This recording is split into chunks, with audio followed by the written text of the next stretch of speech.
Hello everyone, welcome to my channel. I have a question. What is the greatest purpose of life? Is it to live the wrong life, or is it to live the right life? Because soon the judgment day will come upon us.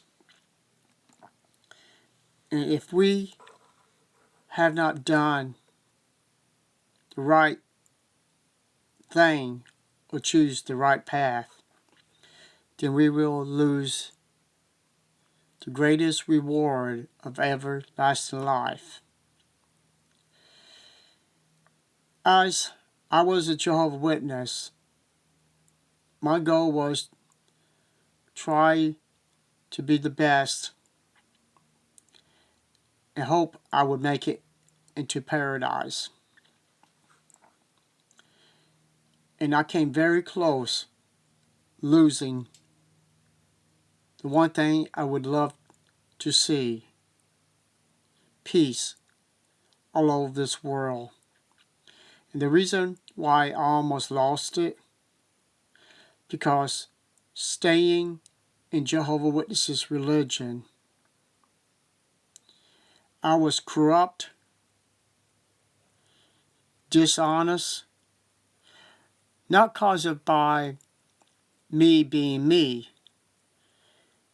is being deceived by Watchtower's teaching, lying to people, telling them that this is the only true religion, lying to people and telling them that God's name is Jehovah, and later down the line, I found out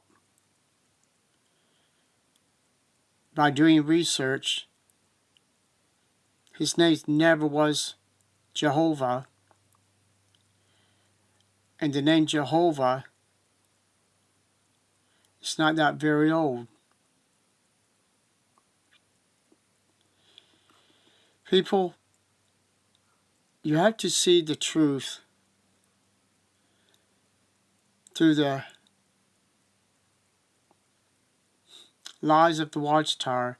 I want to play part 2 of this audio and sit back and listen to how they try to make you look bad when someone is ignorant because they can't do the job what they're supposed to do when they're supposed to be an elder, and they supposed to be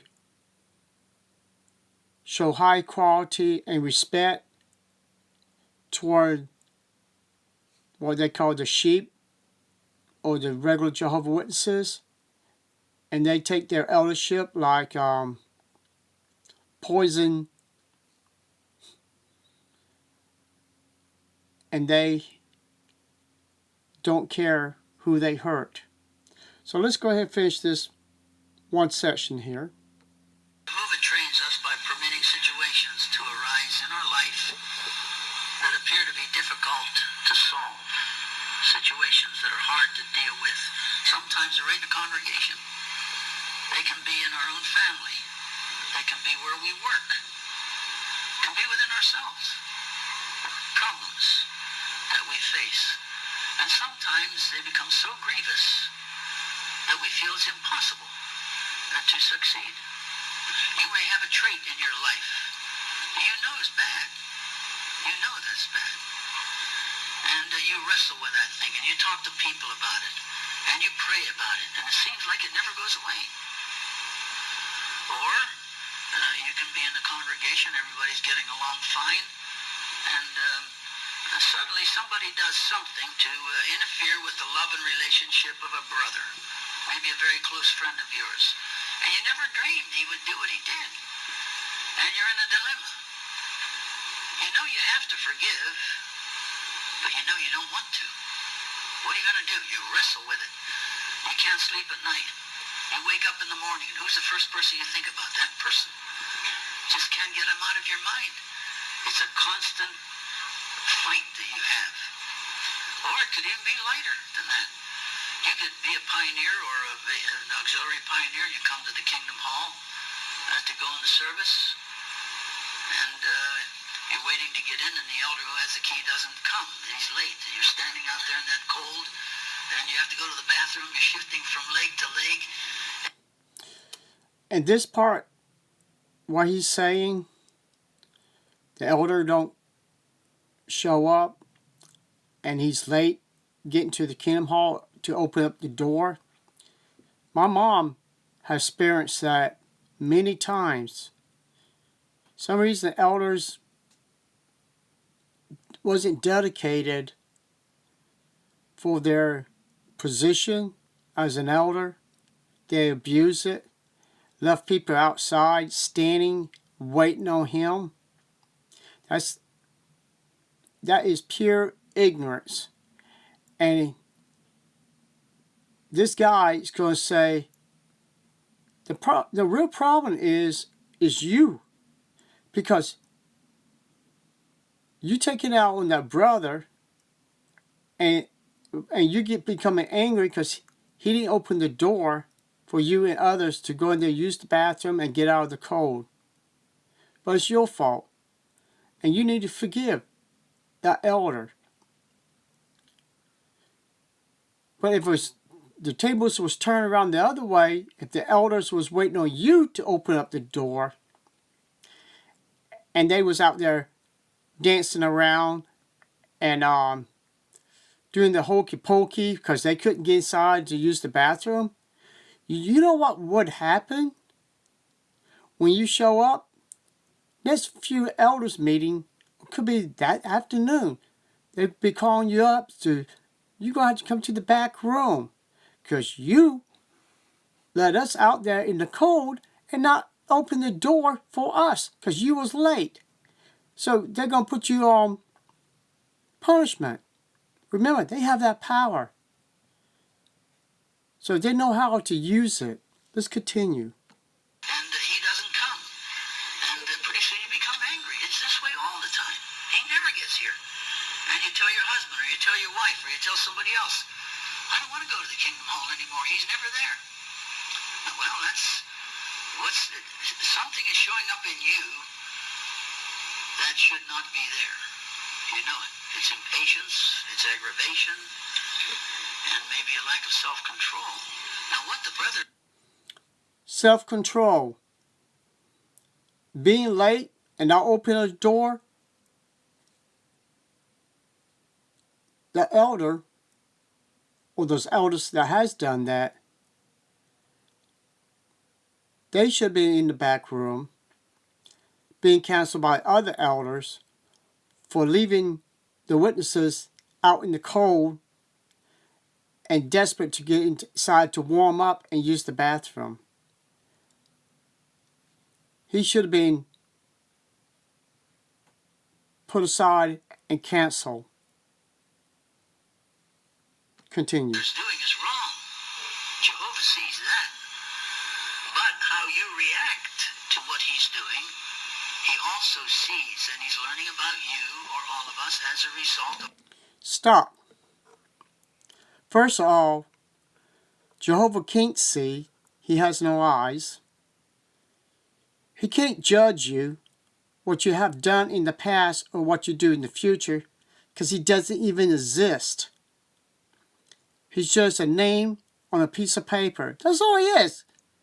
I'm not afraid of that name. I'm not scared of that name anymore. And I don't fear the name because it's not God. It's just a name.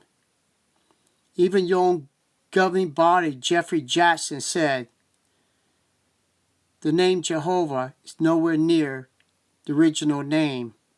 And that's from your own governing body, which a bunch of y'all have not even heard the broadcast on your JW TV? Who's ignorant? Me? For leaving what you call the truth? or you now watching your JW broadcasts and all these wonderful, stupid remarks these government bodies make a fool out of themselves, and you're the one that's sitting there in the meetings and listen to all this crap and believe in it. Who's the fool? Continue. Of our reaction to that person's wrong. See, Jehovah allows through these circumstances that he has not started, he did not ignite them, he had nothing to do with them, but he permits them. And as a result, there are qualities in us that we should have subdued, overcome, but it's the pressure of a person not coming to open the door that forces it out. You see, brothers, most of the times we don't even see that. All we see is that person didn't come and open the door. That person didn't talk to me. And so in our own minds, there's a grievance against the person. And when somebody says to us, well, you shouldn't have lost your temper. You shouldn't have got upset over that. I didn't get upset over that. I didn't get upset. Whose side are you taking? You see, it just gets worse instead of better. All the time, we're ignoring the fact that Jehovah permits the situation to help us to see a flaw in our personality and in it. What about the flaw in the governing body? What the flaw in the other people from the chain all the way down? What about the flaws of the lies, deceits toward all the brothers and sisters, making believe that this is God's organization? Where's the flaw in that? You worry about somebody is upset because they had to go use the bathroom? Why don't you let the elders stay outside, out in the cold, and let the witnesses inside enjoy themselves while you're outside in the cold? Then you can see how it feels when you're giving a stupid talk like this and punishing the ones that is complaining because they was out in the cold and they was waiting on the elder, and he thinks he's in high position, and really he's nothing but lower than anybody because he can't even wake up and see and smell the coffee, that he's being conned by the watchtower, lied to by the government body. Continue. Invitation to do something about the problem in us. That's the situation. And that's how Jehovah helps us.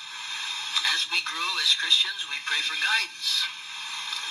And we put into application principles from the Bible that we learn through our personal study and through coming to the meetings. And then we learn from the application of the principles how to apply them and the benefits of applying them.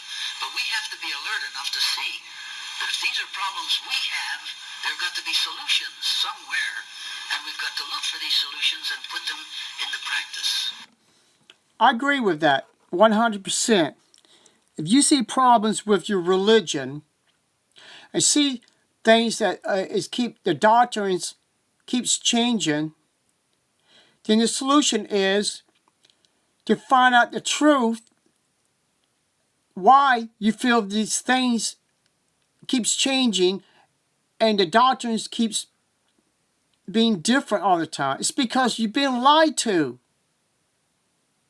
There are many websites out there, YouTube channels can show you and guide you and help you to realize the Watchtower is just like any false religion, out to deceive you, take you away from Christ, and make you worship a false god, and keep you away where the real salvation is through God's Son, not this God you call Jehovah.